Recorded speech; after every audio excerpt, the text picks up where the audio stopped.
selamat malam, Mam. Assalamualaikum warahmatullahi wabarakatuh. Selamat bergabung di YouTube Live Event Teman Bumil di channel Gue Sehat. Apa kabarnya nih, Mams dan geng sehat semua? Semoga Mams dan keluarga selalu dalam keadaan yang sehat ya. Sebelumnya, perkenalkan saya Nibras yang akan menemani Mams dan geng sehat semua pada malam hari ini, insya Allah sampai 1 jam ke depan.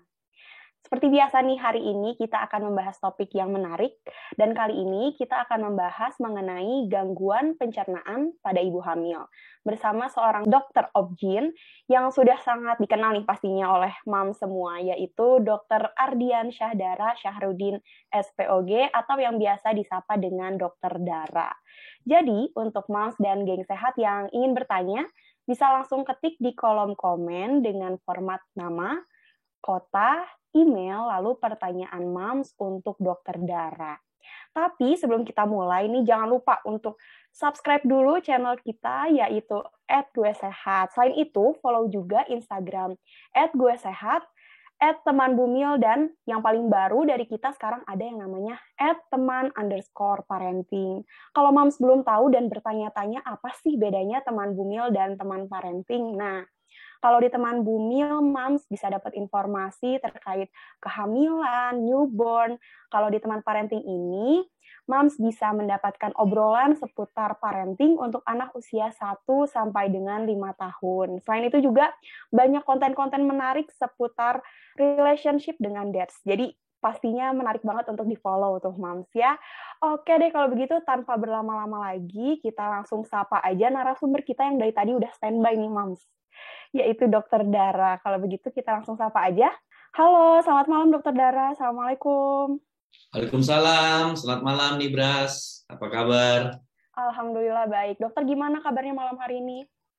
Alhamdulillah, sehat-sehat. Oke, baik.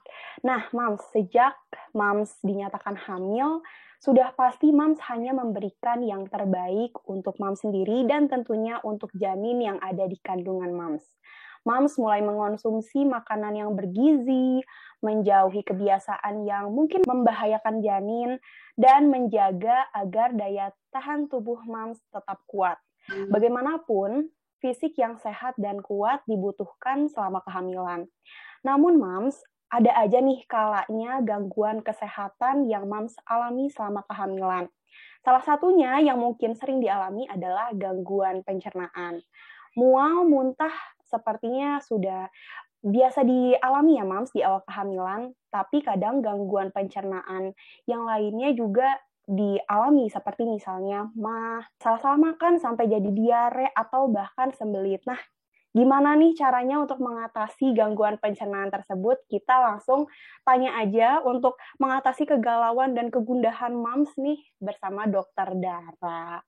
Nah, Dok, untuk memulai perbincangan kita pada malam hari ini, Dok, pertanyaan pertamanya adalah, apakah kehamilan menyebabkan perubahan di saluran cerna ibu hamil, Dok? Oke, makasih. Jadi emang benar ya Nibras ya. Jadi kehamilan ini memang membuat banyak perubahan pada tubuh si ibu hamil. Jadi nggak cuma penampilannya ya, tapi fungsi-fungsinya pun kadang-kadang bisa berubah. Contohnya fungsi saluran cerna. Jadi bukan fungsinya yang berubah sih sebenarnya, tapi menjadi agak sedikit termodifikasi. Mungkin ada yang bahasanya agak sedikit terganggu dan lain sebagainya, tetapi memang betul ada efeknya kehamilan dengan sistem pencernaan dari bumil. Oke, baik. Nah, Dok, kalau gitu, keluhan apa aja sih, Dok, yang biasanya dialami ibu hamil di saluran cerna, terutama di awal-awal kehamilan? Yang paling sering terjadi adalah mual-mual. Dan yang kemudian kalau mual itu udah berlebihan, dia bisa aja jadi muntah. Nah, mual ini kan kita ketahui karena peningkatan hormon kehamilan, ya, hormon HCG istilahnya, beta HCG. Nah, itu memang efeknya membuat mual gitu. Nah, biasanya ini mual ini jadi kayak lingkaran setan. Semakin mual, semakin malas makan. Karena nggak nyaman gitu kan, mulutnya nggak enak. Semakin nggak makan, semakin tinggi asam lambungnya.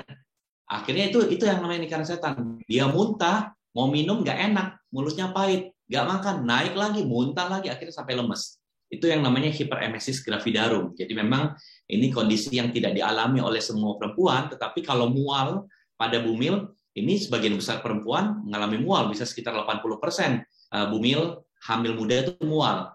Cuman kalau sampai berlebihan, istilahnya itu hiperemesis gravidarum, ya itu memang cuman ada beberapa orang gitu. Oke. Nah dok, mual muntah tadi kan berarti banyak dialami oleh para moms hamil yang ada di awal-awal kehamilan gitu ya dok. Nah, kapan sih dok bisa dikatakan normal dan kapan bisa dikatakan kalau mual dan muntahnya tadi udah nggak wajar gitu dok? Oke, jadi mual yang masih dikatakan normal itu yang istilahnya tidak mengganggu aktivitas sehari-harinya. Jadi kalau umpamanya dia mual atau bahkan muntah sampai kemudian tidak bisa beraktivitas sehari-hari, contohnya dia sampai sudah nggak bisa bekerja, sampai yang apa lah, jangankan bekerja ya, kadang-kadang duduk aja dia udah nggak nyaman, tidur pun udah susah, itu sudah saatnya moms tersebut harus ke rumah sakit karena dia sudah perlu penanganan lebih lanjut. Istirahatnya, lambungnya itu harus diistirahatin, dokter biasanya harus ngasih cairan untuk mencegah dehidrasi ya, dan cairan berbentuk nutrisi makanan biasanya lewat infus, itu sudah harus dikerjakan. Jadi kalau selama mual tetapi dia masih bisa makan, dia masih bisa kerja, cuma memang agak sedikit kurang nyaman, oke lah. Tetapi kalau intinya dia sudah tidak bisa beraktivitas sehari-hari, itu dia sudah harus ke rumah sakit untuk mendapat bantuan dan pengobatan dari dokter. Oke, baik. Berarti ciri yang paling kelihatan kalau itu udah nggak wajar adalah kalau udah mengganggu aktivitas gitu ya dok? Jadi dia udah nggak bisa ngerjain aktivitas sehari-harinya gitu loh. Jadi kayak mau mikir, nulis, ngetik aja udah nggak bisa karena udah lemes gitu kan, udah nggak bisa. Itu sudah harus ke rumah sakit ya. Oke. Nah dok, kalau begitu dok, apa sih yang harus dilakukan oleh para ibu hamil untuk mengatasi mual muntah yang berlebihan tadi? Saya suka kasih tips sama pasien saya. Jadi kadang-kadang kan pasien ini umumnya pasien ini kan orang awam ya, mungkin bukan orang dari kalangan medis. Tetapi orang awam ini kan sebenarnya ada ilmu-ilmu dasar yang dia pahami. Contohnya kita bilang kalau umpamanya nibras lah, nibras ini kan bukan latar belakang dokter mungkin ya, tetapi pasti tahu kalau umpamanya ada teman sakit mah, pasti apa yang kamu nasehatin sama teman kamu? Lu jangan telat makan, lu jangan makan yang asam-asam dong, lu jangan makan yang pedes-pedes dong, ya kan? Nah itu aja. Paling gampang seorang bumil kalau sudah mulai rasa mual-mual, anggap aja dia punya sakit mah. Padahal dia nggak punya sakit mah. Supaya dia tahu nih, dia mau makan mangga, kira-kira orang sakit mah boleh nggak makan mangga? Gitu dulu. Ya kan? Dia pengen makan, aduh kok lidah saya nggak enak nih, kayaknya perlu sambel nih. Nah kira-kira orang sakit mah boleh nggak makan sambel? Jadi dengan begitu pun dia menjadi tahu, oh iya saya harus menghindari ini. Tidak boleh makan ini, tidak boleh minum ini, dan sebisa mungkin saya jangan telat makan. Jadi itu paling gampang sebenarnya untuk mengingat bahwa kalau sakit mah itu kita harus menghindari makanan-makanan yang dapat memperparah sakit mah kita. Barangkali itu yang paling gampang kita kasih nasihat sama pasien seperti itu.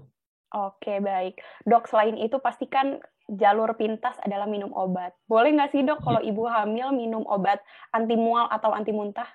Boleh. Dan tentunya ini harus diberikan oleh dokter kandungan ya. Jadi biasanya kan pasien tuh datang ke kita, dia ngomong dok saya mual. Pasti pertanyaan dokter, kamu masih bisa makan nggak? Aduh udah nggak bisa dok. Nah pada saat itu memang perlu obat. Tapi dia bilang masih bisa sih dok, tapi agak tidak seperti biasanya. Biasanya kita hindari dulu.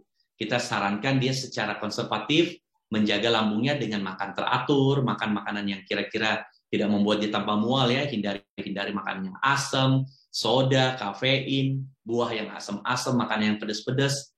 Tetapi kalau dia udah bilang, dok, saya udah nggak bisa makan nih dok, apa aja yang masuk keluar, apa aja yang saya minum keluar, nah itu sudah harus dikasih obat. Kenapa? Karena jangan sampai terlambat. Kadang-kadang bisa saja kalau kondisi udah terlambat dikasih obat nih, obat mual muntah, dia minum obat itu pun dia muntahin. Nah, akhirnya apa? Mau nggak mau obat itu diberikan lewat infus. Dengan kata lain, pasien tersebut harus dirawat inap. Oke, baik.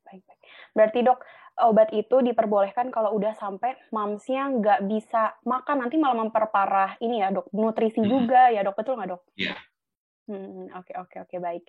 Nah dok, selanjutnya, tadi juga kan dokter udah ngomongin nih soal lambungnya gitu untuk penyakit atau masalah pencernaan ini. Keluhan pada ibu hamil asam lambung tadi banyak juga yang mengalaminya adalah GERD. Apa sih dok sebenarnya penyebab dari GERD tersebut? Ya itu tadi peningkatan asam lambung itu. Dan rata-rata GERD ini karena bisa terjadi akibat masalah mual muntah yang belum beres di trimester pertama. Jadi kadang-kadang GERD ini kadang-kadang bisa muncul di trimester kedua atau ketiga bahkan. Jadi sama sih sebenarnya penanganannya. Intinya menjaga lambung ya. Kalau kita kan, kalau Ajim kan bilang menjaga hati gitu ya. Kalau orang dokter kandungan selalu bilang menjaga lambung. Jadi lambung itu dijaga, jangan asal-asalan perlakuannya. Jadi jangan telat makan, kasih makanan-makanan yang ramah buat lambung, minuman yang ramah buat lambung. Dan memang betul, seperti yang tadi Nibras bilang, ketika cara itu dianggap sudah tidak memungkinkan, perlu ditambahin dengan obat. Jadi supaya dia bisa tenang. Karena memang masalah lambung ini ya, ini kemana-mana. Ya kan? Jadi bisa kemut juga, jadi ibunya jadi malas, gampang marah, gampang sedih, ya kan? Kalau orang sakit mah itu kan kayak begitu ya, apalagi sakit GERD ya, jadi ketusuk kayak di dadanya, dia jadi nggak nyaman, nggak bisa produktif, nggak bisa bekerja. Makanya penting sekali kita untuk menjaga saluran cerna ibu mulai dari lambung, karena setelah mulut langsung yang pertama kan lambung dulu tuh, baru ke saluran cerna usus dan yang lainnya. Oke, baik. Dok, kalau ibu hamil boleh nggak minum obat penekan asam lambung? Boleh, tidak ada masalah.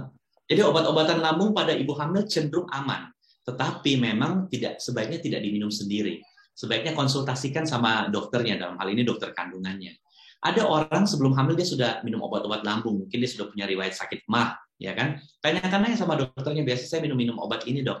Cuman memang pada umumnya obat-obat lambung itu buat ibu hamil cenderung aman, tapi sekali lagi tetap harus dikoordinasikan gitu loh. Jadi jangan jalan sendiri gitu loh. Wah, kakak saya minum ini, belum tentu itu cocok buat dia, karena obat lambung itu ada beberapa jenis dengan fungsi yang berbeda-beda. Nanti dokter yang menentukan dia perlu yang jenis ini dan ini, ada yang perlu ini dan ini, seperti itu. Yang pasti harus dikonsultasikan dulu ya dok. Sebaiknya apapun masalahnya menurut saya, karena kehamilan ini kita membawa tanggung jawab, yaitu janin ya.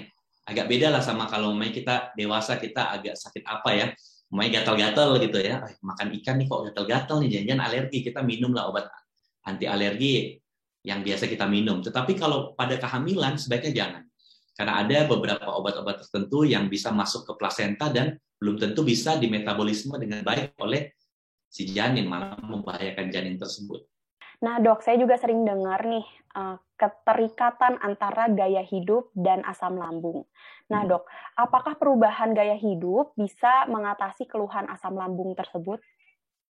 Ya, emang benar ya Nibras ya. Jadi rata-rata penyakit, terutama pada bumil yang berkaitan dengan saluran cernanya, itu dipengaruhi oleh dua faktor. Satu faktor perubahan hormonal, kedua itu karena perubahan gaya hidup. Gaya hidup itu termasuk perubahan pola makan dan sebagainya, ya kan? Jadi kalau perubahan hormonal kita nggak bisa apa-apain, ya kan? Memang orang hamil ada yang hormonnya meningkat, kemudian dia terlalu sensitif, dia mual muntah. Ada yang hamil kebo, ada yang biasa-biasa aja. Nah itu perubahan hormonal yang umumnya dialami oleh semua orang. Paling kita bisa meminimalisir itu dengan minum obat barangkali kalau berlebihan. Tetapi kalau gaya hidup ini sebenarnya bisa kita kontrol dari awal. Makanya saya sering mengedukasi pasien dari awal dia datang ke kehamilan, apa yang boleh dia makan dan apa yang boleh dia minum, apa yang boleh dia konsumsi. Kalau bahasanya pasien, ada pantangannya nggak sih dok? Nah biasanya itu kita jelaskan kurang lebih seperti yang tadi tuh diomongin. Anggap aja sakit mah, hindari makan-makan asam dan pedas, hindari kopi yang berlebihan. Nah berbicara kopi, ini susah-susah gampang juga nih. Ada orang yang nggak minum kopi. Kalau nggak minum kopi, dia malah pikirannya nggak lancar. Karena kopi ini kan memang ada sedikit zat adiktifnya barangkali ya. Nah, kita ajarin tata caranya. Mungkin boleh minum kopi setelah sarapan, jadi nggak boleh dalam keadaan lambung kosong. Begitu juga teh, karena baik teh, kopi, coklat, itu kan semua mengandung kafein ya, yang dapat merangsang dia punya asam lambung juga, seperti itu. Jadi, saya setuju bahwa yang namanya pola hidup yang berkaitan dengan pola makan, itu juga bisa berkaitan dengan mual muntah. Begitu juga dengan tidur. Nah, ada orang yang memang agak insomnia nih. Semakin dia susah tidur ya lambungnya, asamnya nggak istirahat gitu istilahnya. Jadi semua itu memang harus diatur pada orang hamil ini, karena orang hamil ini dengan adanya perubahan hormon di badannya, dia sendiri tuh sebenarnya kaget gitu loh. Dia rasain kok kayak gini ya, kok kayak gini ya, kok kayak gini ya. Nah, itu kita mengedukasi pelan-pelan untuk menghindari jangan sampai pasien itu masuk ke kondisi yang perlu dirawat inap seperti itu. Oke, baik. Nah, Dok, tadi kan kita udah bahas soal mual muntah, soal asam lambung. Nah, Dok, mungkin yang banyak dialami juga adalah diare nih, Dok. Biasanya, Dok, penyebab diare pada ibu hamil itu apa sih? Jadi gini ya, yang sering justru malah konstipasi, susah BAB, ya kan? Nah, cuma nanti kita jelaskan di pertanyaan kalau ada pertanyaan tentang konstipasi atau sembelit. Nah, diare ini biasanya lebih berkaitan sama apa yang ibu itu makan. Dan tentunya biasanya orang hamil ketika dia makannya nggak benar, istirahatnya kurang mungkin karena dia mual dan segala macam, akhirnya daya tahan tubuhnya turun. Karena daya tahan tubuh turun, sehingga kuman-kuman yang normal di dalam usus juga berkurang jumlahnya. Akhirnya kuman-kuman yang tidak normal menjadi lebih dominan. Itu yang kemudian ditambah lagi dengan makan yang salah dan segala macam, bisa terjadi diare. Jadi biasanya kalau diare itu kita lebih tekankan ke pola makan si ibu, harus hati-hati.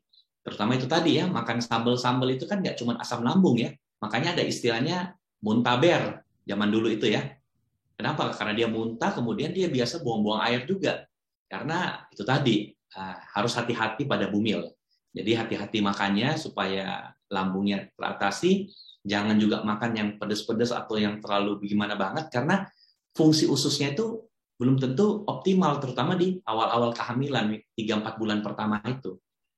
Oke, jadi harus kalau bisa menghindari dulu ya, Dok, makanan-makanan yang pedas-pedas tadi.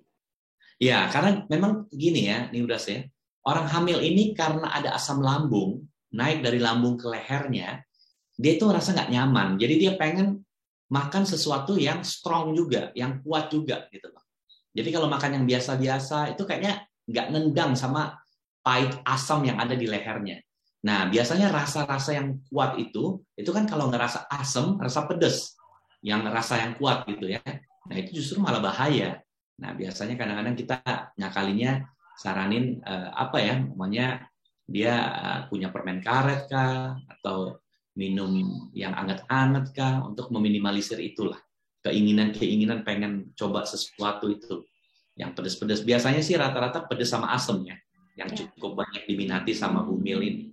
Iya, padahal ternyata yang diminati itu malah memicu tadi ya asam lambung ya, jadi diare ya, Dok. Betul. Nah, Dok, pertanyaan selanjutnya nih yang tadi udah sama ditanyain juga. Boleh nggak sih, Dok, ibu hamil minum obat anti diare yang dijual bebas? Boleh, karena pada prinsipnya obat-obat diare ini juga aman ya. Jadi dia tidak terlalu berpengaruh ke janin. Cuman memang ada beberapa obat yang cara kerjanya itu membuat apa ya, otot anus itu munci gitu loh. Ya kan? Ini sedikit teknis sih. Kadang-kadang adalah nama umumnya orang-orang pasti udah tahu. Kadang-kadang kalau dia minum itu, tetapi umpamanya dia punya racun di dalam usus itu tidak ditekan, yang ada dia kembung. Seperti itu. Makanya kalau umpamanya untuk penanganan pertama lah ya, diare sudah buang-buang air sampai beberapa kali sampai lemes, minum aja dulu, tetapi kemudian harus langsung ke dokter. Karena jangan sampai dia salah minum.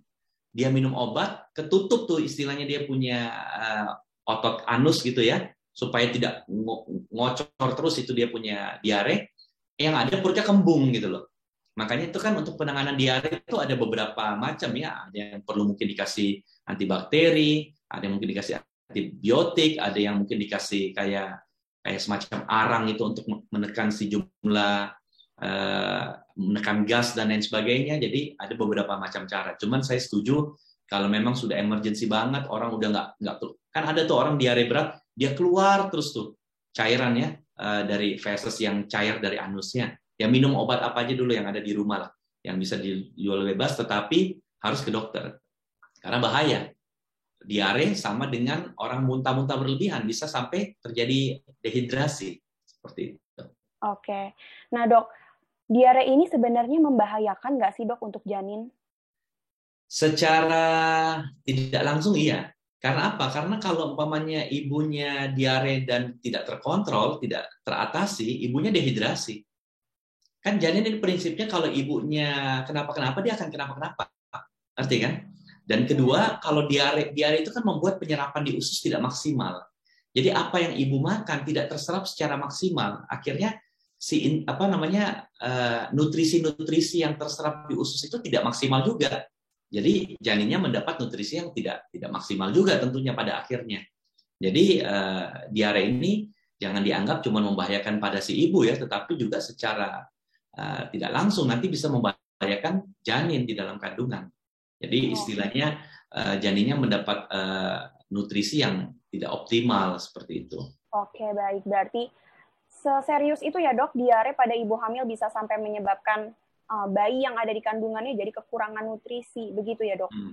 Dan itu lagi, kalau umpamanya ibunya sampai dehidrasi dan kenapa-kenapa, karena dehidrasi itu ya tentunya bayinya juga akan bisa berbahaya ya, karena itu sudah satu paket lah ibu hamil dengan janin di dalam kandungan. Oke, baik. Nah dok, tadi pas kita membahas soal diare di awal, dokter sempat bilang kalau masalah pencernaan pada ibu hamil yang justru sering muncul adalah sembelit. Biasanya dok, penyebab yang paling sering terjadi di ibu hamil yang menyebabkan sembelit itu apa sih dok? Salah satunya karena perubahan hormonal. Jadi ada hormon yang namanya hormon progesteron, itu meningkat pada orang hamil ya. Nah, progesteron itu membuat kerja usus itu menjadi lebih pelan. Dia punya kerja usus lah, gerakan usus gitu. Yang biasanya tadi gerakan gini, dia menjadi agak lebih pelan. Itu yang kemudian membuat tidak maksimal kerja usus tersebut. Kemudian usus menyerap cairan lebih banyak, sehingga lebih kering, istilahnya lebih kering lah. Itu yang membuat jadi lebih keras tuh fesesnya, jadi sulit dia BAB. Nah, sembelit ini memang lumayan sering terjadi ya pasien-pasien saya yang sembelit atau konstipasi susah BAB itu memang karena faktor itu. Nah, kemudian ditambah lagi faktor gaya hidup. Kadang-kadang orang hamil terutama di trimester pertama karena lidahnya nggak enak, minumnya kurang. Makannya pilih-pilih. Jadi belum tentu mau makan sayur, belum tentu mau makan apa, nggak enak. Jadi cairan kurang. Pertama karena perubahan hormonal, ya kan, hormon progesteron yang meningkat itu membuat kerja usus jadi melamban. Kemudian juga karena kurang minum, mungkin karena lidahnya nggak enak. Dan ketiga mungkin kurang serat. Nah ini udah kombinasi yang bagus nih untuk bikin orang sembelit gitu loh. Oke. Dok, selanjutnya kalau gitu apa pengobatan yang aman untuk mengatasi sembelit pada ibu hamil? Ya, seperti yang saya bilang tadi ya, kalau masalah hormonal kan kita nggak bisa apa-apain. Tetapi bagaimana sih untuk kebutuhan cairan yang dikonsumsi, bagaimana untuk kebutuhan serat, itu bisa kita akalin. Jadi pertama, saya menyarankan itu, air itu, kadang-kadang kalau kita minum air putih, karena asam lambung yang tinggi, jadi ada istilahnya, bahasa Inggrisnya itu aftertaste. Bahasa Indonesianya apa tuh? Kalau kita bersiap gini kan? Rasa yang tertinggal gitu ya dok? Nah, jadi rasa yang tertinggal itu kayak agak pahit gitu kan? Nah, itu bisa diakalin. Caranya gimana? Mungkin ada yang bisa kasih sedikit setengah sendok madu, atau kasih pemanis sedikit, atau kasih sirup sedikit. Yang penting air itu tidak. Jadi ketika kita berciap, kita itu ada sedikit lah rasa manis, gitu. Itu untuk mengakali sebenarnya. Atau kedua, saya suka menyarankan pasien bikin jus. Memang jus ini membuat serat berkurang ya, tetapi mungkin dengan jus ini kan kita tinggal sedot nih dibandingkan ngunyah ya. Kadang-kadang kan orang malas ngunyah tuh. Ya, tambahin air dan segala macam. Jadi dia tuh minum ada yang dia rasa gitu loh. Mamanya dia suka jus mangga atau jus melon dan segala macam, airnya ditambahin sedikit. Nggak ditambahin air tapi minum jusnya lebih banyak juga boleh. Jadi setidaknya kita menjaga asupan cairan dan juga asupan serat di dalam tubuhnya. Nah, itu yang salah satu tips ya. Jadi pasien kita arahkan supaya dia mencoba, karena kalau enggak, waduh susah. Sudah ada perubahan hormonal, minumnya dikit, makannya pilih-pilih, belum tentu lagi mau makan sayur, buah maunya ini dan itu, waduh tambah susah nanti. Yang ditakutkan apa? Akhirnya dia susah BAB, dia ngeden, maksain ngeden, akhirnya ambeien mulai muncul, ya kan? karena ngedennya terlalu kenceng, karena dia paksain mau keluar kan, karena udah 3-4 hari nggak BAB itu kan nggak nyaman banget kan. Nah, ambien muncul dan ambien itu bisa tambah gede. Kalau ambiennya terlalu besar sampai sudah derajat 3 atau 4, kemungkinan dia untuk bisa lahiran normal menjadi lebih kecil juga gitu. Berarti lumayan serius ya dok ya, sembelit ini. Iya, jadi ini bisa efeknya hingga nanti ke persalinan gitu loh. Oke. Nah, tadi dokter udah menyampaikan bagaimana pengobatan yang aman untuk sembelit pada ibu hamil. Nah, dok, kalau cara mencegah sembelit pada ibu hamil bagaimana, dok? Ya, karena kita udah tahu ya tadi seperti yang saya bilang, itu terjadi juga karena pola makan. Jadi mungkin kekurangan cairan, kekurangan serat. Makanya dari awal itu udah dijaga tuh. Jangan sampai kekurangan cairan, jangan kekurangan serat. Nah, ada beberapa pasien juga, tadi mungkin saya lupa jelaskan ya, ketika dia sudah susah nih BAB, kadang-kadang kita bisa membantu kasih obat pelunak tinja. Nah, itu kadang-kadang tuh kalau pasien sampai 3-4 hari nih, dok saya nggak bisa BAB nih, kayaknya keras ini saya punya feses gitu ya. Biasanya dokter itu ada obat larutan itu untuk melunakkan tinja. Jadi bukan jadi diare ya, bukan jadi cair, tetapi tinja itu menjadi lunak. Tujuannya apa? Supaya kalau dia ngeden, itu tidak usah terlalu setengah mati dia ngeden, tinjanya keluar seperti itu. Jadi itulah beberapa kiat-kiat. Yang penting sebenarnya dari apa yang kita makan dulu, apa yang kita minum dulu. Jadi kebutuhan cairan, kebutuhan serat itu dijaga benar-benar di awal-awal kehamilan gitu. Oke, jadi sebelum timbul permasalahan-permasalahan tadi, sebaiknya udah mulai dijaga, diatur ya dok ya, asupan Ya. makanannya. Itu pentingnya memang mengedukasi di awal tuh nih Bras, karena kadang-kadang pasien tuh nggak paham. Makanya memang dengan adanya acara-acara kayak gini, ya kan, acara-acara online, YouTube, IG Live, dan segala macam, itu pasien jadi tercerahkan. Karena kan kira-kira 10 tahun lalu aja, pasien tuh masih belum terlalu paham. Jadi nggak tahu, tapi kalau gini kadang-kadang pasien udah tahu, dok saya lihat di YouTube, teman Bumil contohnya, ini katanya harus gini ya dok, katanya bisa nanti ada sembelit ya dok, ini kayaknya sudah mulai-mulai ada tanda-tanda sembelit nih. Nah, jadi dia udah tahu gitu loh. Karena kan memang bisa dipahami ya, tidak semua pasien datang, semua dokter ingat tuh, ngomong dari A sampai Z, ya kan? Karena dokter ini kan manusia, bukan kayak robot ya. Setiap pasien masuk A sampai Z, dijelasin A sampai Z, nggak mungkin lah. Jadi biasanya dokter menjelaskan yang dasar-dasar sama sekaligus menjelaskan apa pertanyaan dari pasien. Nah, kalau pasiennya sendiri sudah lumayan berisi nih pengetahuannya, itu kan lebih enak. Jadi mungkin dokternya lupa menjelaskan tentang sembelit ya kan, karena lebih fokus ke mual muntah. Nah, dia bilang, tapi bisa sembelit. Nah, dokternya ingat tuh. Jadi dokternya akan menjelaskan lebih jauh tentang bagaimana pencegahan sembelit. Itulah salah satu contohnya kurang lebih. Oke, baik. Dok, yang saya tangkap nih dari tadi obrolan kita, ternyata dari masalah pencernaan, efeknya itu bisa kemana-mana ya dok ya. Ya. Nah, kalau begitu dok, bagaimana cara agar ibu hamil tidak mengalami gangguan pencernaan? Jadi gini ya. Pertama, kalau memang itu penyebabnya dari hormonal ya, itu memang susah-susah gampang. Itu memang sudah alami. Jadi contohnya, saya bilang tadi, 70-80% bumil itu mengalami mual. Ya kan? Ini kan sudah mulai ada gangguan di saluran cerna di bagian atasnya, gitu, di lambung. Itu gimana cara pencegahannya? Nggak bisa ya, namanya orang hamil, memang karena peningkatan hormon dia mual. Ya kan? Tetapi kita bisa meminimalisir agar mual tersebut tidak menjadi parah, tidak sampai jadi GERD, tidak sampai mual muntah yang berlebihan atau hiperemesis gravidarum istilahnya. Begitu juga sembelit, bagaimana supaya dia sembelitnya itu tidak panjang, kalau bisa itu tidak sampai menimbulkan penyakit yang lain kayak hemoroid atau ambeien. Nah, itu kiat-kiatnya ya seperti yang tadi kita bilang ya, bagaimana kita atur pola makannya, cara makannya, dan aktivitas sehari-harinya supaya jangan sampai sudah kejadian. Kalau udah kejadian kan repot itu nanti diobatinnya. Contohnya kayak mual muntah yang udah berlebihan. Kalau udah kejadian kadang-kadang susah tuh. Dikasih seperti yang saya bilang tadi, dikasih obat oral pun dia akan muntahin. Karena sudah terlalu tinggi asam lambungnya. Jadi intinya lebih baik mencegah daripada mengobati ya dok? Di mana-mana kayak gitu tuh. Iya, oke baik. Dok, selanjutnya nih kita udah dapat banyak pertanyaan yang masuk dari moms yang nonton. Kalau begitu kita boleh mulai bacain aja ya dok ya pertanyaan dari moms yang udah kita terima. Ya. Oke baik. Nah dok, pertanyaan pertama nih dari moms Dinda Rahma di Kuningan. Pertanyaannya, Dok, apakah diare bisa memicu kontraksi? Saya saat ini hamil 27 minggu dan sedang diare, tapi tidak terlalu sering frekuensinya. Oke, bagus. Ini bagus nih pertanyaannya. Tadi sempat kita lupa omongin juga. Jadi kalau diare yang membuat dia sampai melilit perutnya, kan ada tuh diare yang sampai sakit banget gitu ya. Jadi perutnya kayak terperas gitu kan, Gitu. Diremes gitu ya.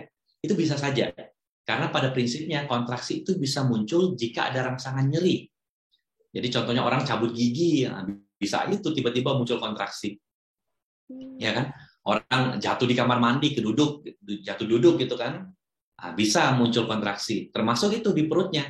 Jadi memang betul kalau udah melilit banget harus hati-hati karena takutnya bisa merangsang munculnya kontraksi rahim. Walaupun memang biasanya kadang-kadang kontraksinya tidak langsung kenceng ya.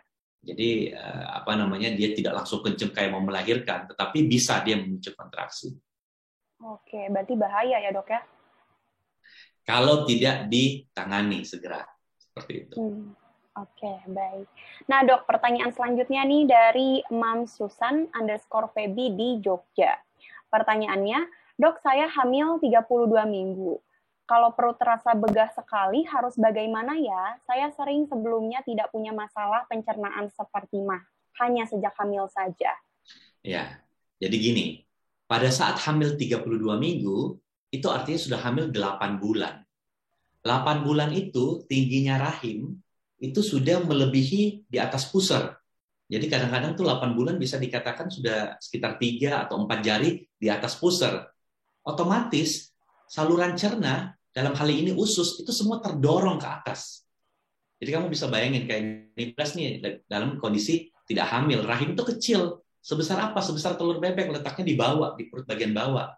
Di atasnya ada apa? Ada usus di perut kita. Tapi ketika terjadi kehamilan, rahim itu membesar ke atas, usus itu semua terdorong ke atas, terdorong ke diafragma, ke organ hati, ke organ lambung. Nah, kalau diterdorong ke organ lambung, tentunya lambung itu merasa kayak penuh gitu loh. Kalau orang awam bilangnya begah itu kan kayak makan kebanyakan gitu ya, full banget gitu loh lambungnya. Memang bisa terus terjadi seperti itu. Nah, salah satu mengakalinya, kalau sudah terjadi kondisi seperti itu, coba makan porsinya jangan kebanyakan. Jadi biasanya makan sehari 3 kali kan, kita sarapan, makan siang, makan malam. Ini mungkin makan sarapan porsinya dikurangin, nanti nambah sedikit jam 10 pagi. Makan siang pun demikian kan, kadang-kadang makan siang tuh orang makannya banyak tuh ya, ini coba dikurangin. Nanti pasti sekitar jam 3, jam 4 sore kan udah mulai lapar, makan lagi sedikit. Untuk apa? Supaya menghindari begah itu. Karena kalau begah itu kan nggak nyaman, bahkan kadang-kadang kalau ini bisa sampai muntah. Oke, berarti makannya porsinya dikecilin tapi lebih sering ya dok? Ya, dia frekuensinya ditambah dengan porsi yang lebih kecil.